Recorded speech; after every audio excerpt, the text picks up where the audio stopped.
So today we recite our blessing for this quarantine time. Baruch atah Adonai Eloheinu melech haolam haoneh be'et tzara. Praise to you, Adonai, our God, ruler of the universe, the one who answers us in our times of distress. Hayom Shiva Yomim Shehem Shavua Echad Lahaseger. This is the seventh day of the quarantine, making one full week of being separated. Baruch atah Adonai Eloheinu melech haolam asher kiddushanu b'mitzotav v'zivanu la'asok b'divrei Torah. Praise to you, Lord our God, ruler of the universe, who commands us with the mitzvot, and it requires us to busy ourselves with the study of Torah. So one of the interesting things as we're preparing for Pesach this year is that the whole issue of plagues. Pesach and plagues seem to go together. That's a big part of the Seder, is the reading and the recitation of the 10 plagues.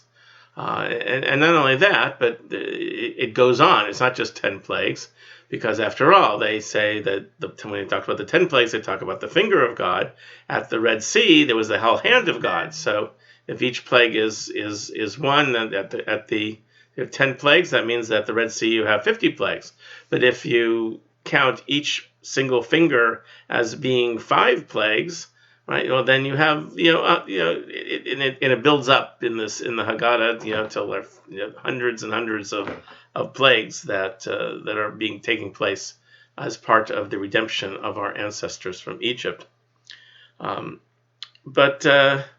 The first thing that you think about when you think about this current plague that we're dealing with, this coronavirus, the first thing you think about is, can you imagine what it would be like if there was a segment of the population, however you may define that segment, that was immune to this virus, that somehow people in Japan, or people in Africa, or people in Siberia, or whatever it might be, suddenly showed up and they just were not susceptible to the disease. Can you imagine how the rest of the world would deal with that?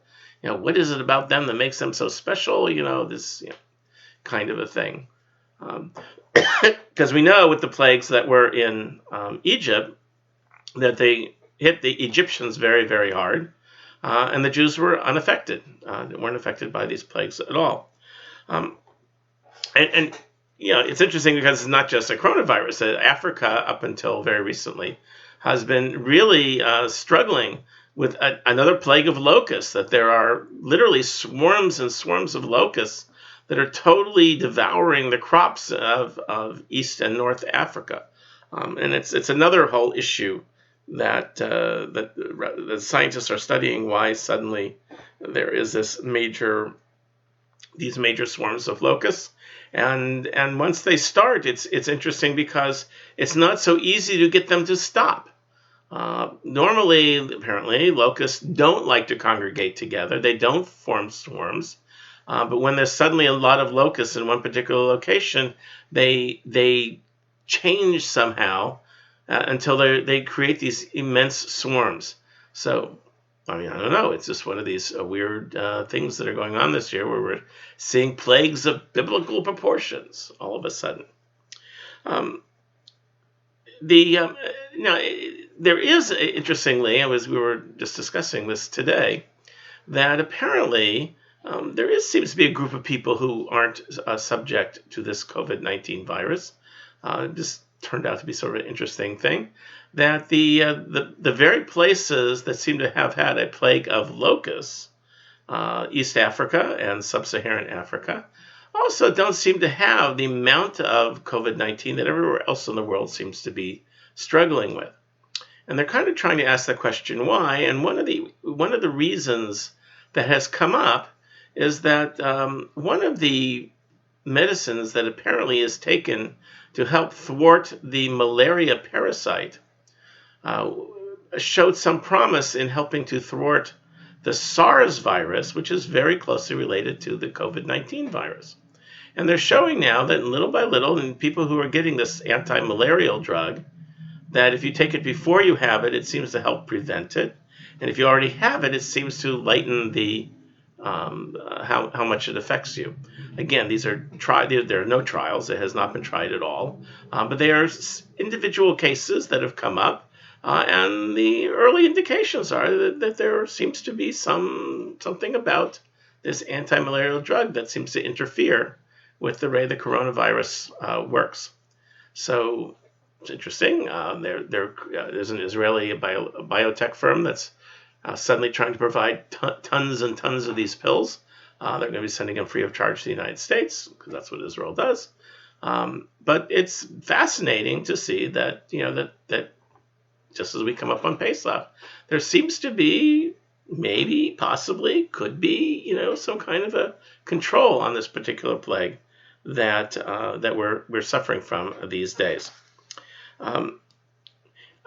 I mention all of this because one of the things that's been happening at Sidarim over the past number of years is that the plagues, because of children who are coming in, and we want to teach them the plagues and what they're all about. We have a little song that we can sing, and shortly after the plagues, we do Dayenu, which is a nice song the kids like to sing.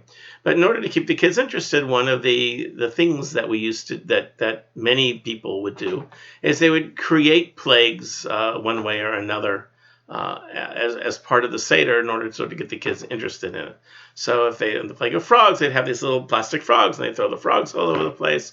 When they got to hail, they'd throw ping pong balls all over the place. You can buy sometimes what they call a bag of plagues, where you can have all kinds of different things to represent the different plagues in ways that keep children interested, and they're kind of funny and they're kind of cute, and it's interesting. I'm not sure this year that people are going to think that plagues are funny.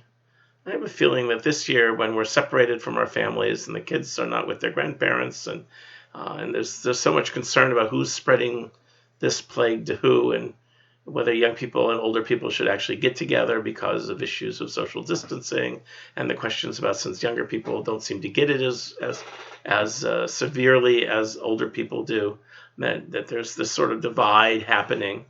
That maybe, just maybe, plagues are not going to be so funny this year.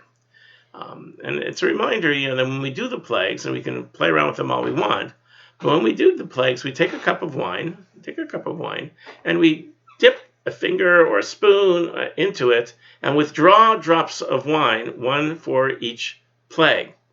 And we do that to symbolize that our cup of joy can't be full if people are suffering with a plague.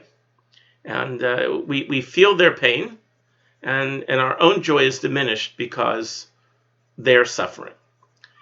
And I think that that's something that really could be a point of discussion at your Seder, but also something to reflect on, both at the Seder and even after the Seder. I mean, are we, in some way or another, responsible for the suffering of other people? Do we need to, we are all in this quarantine together, and we may be asking ourselves, well, why do I have to be in quarantine? I don't have this disease.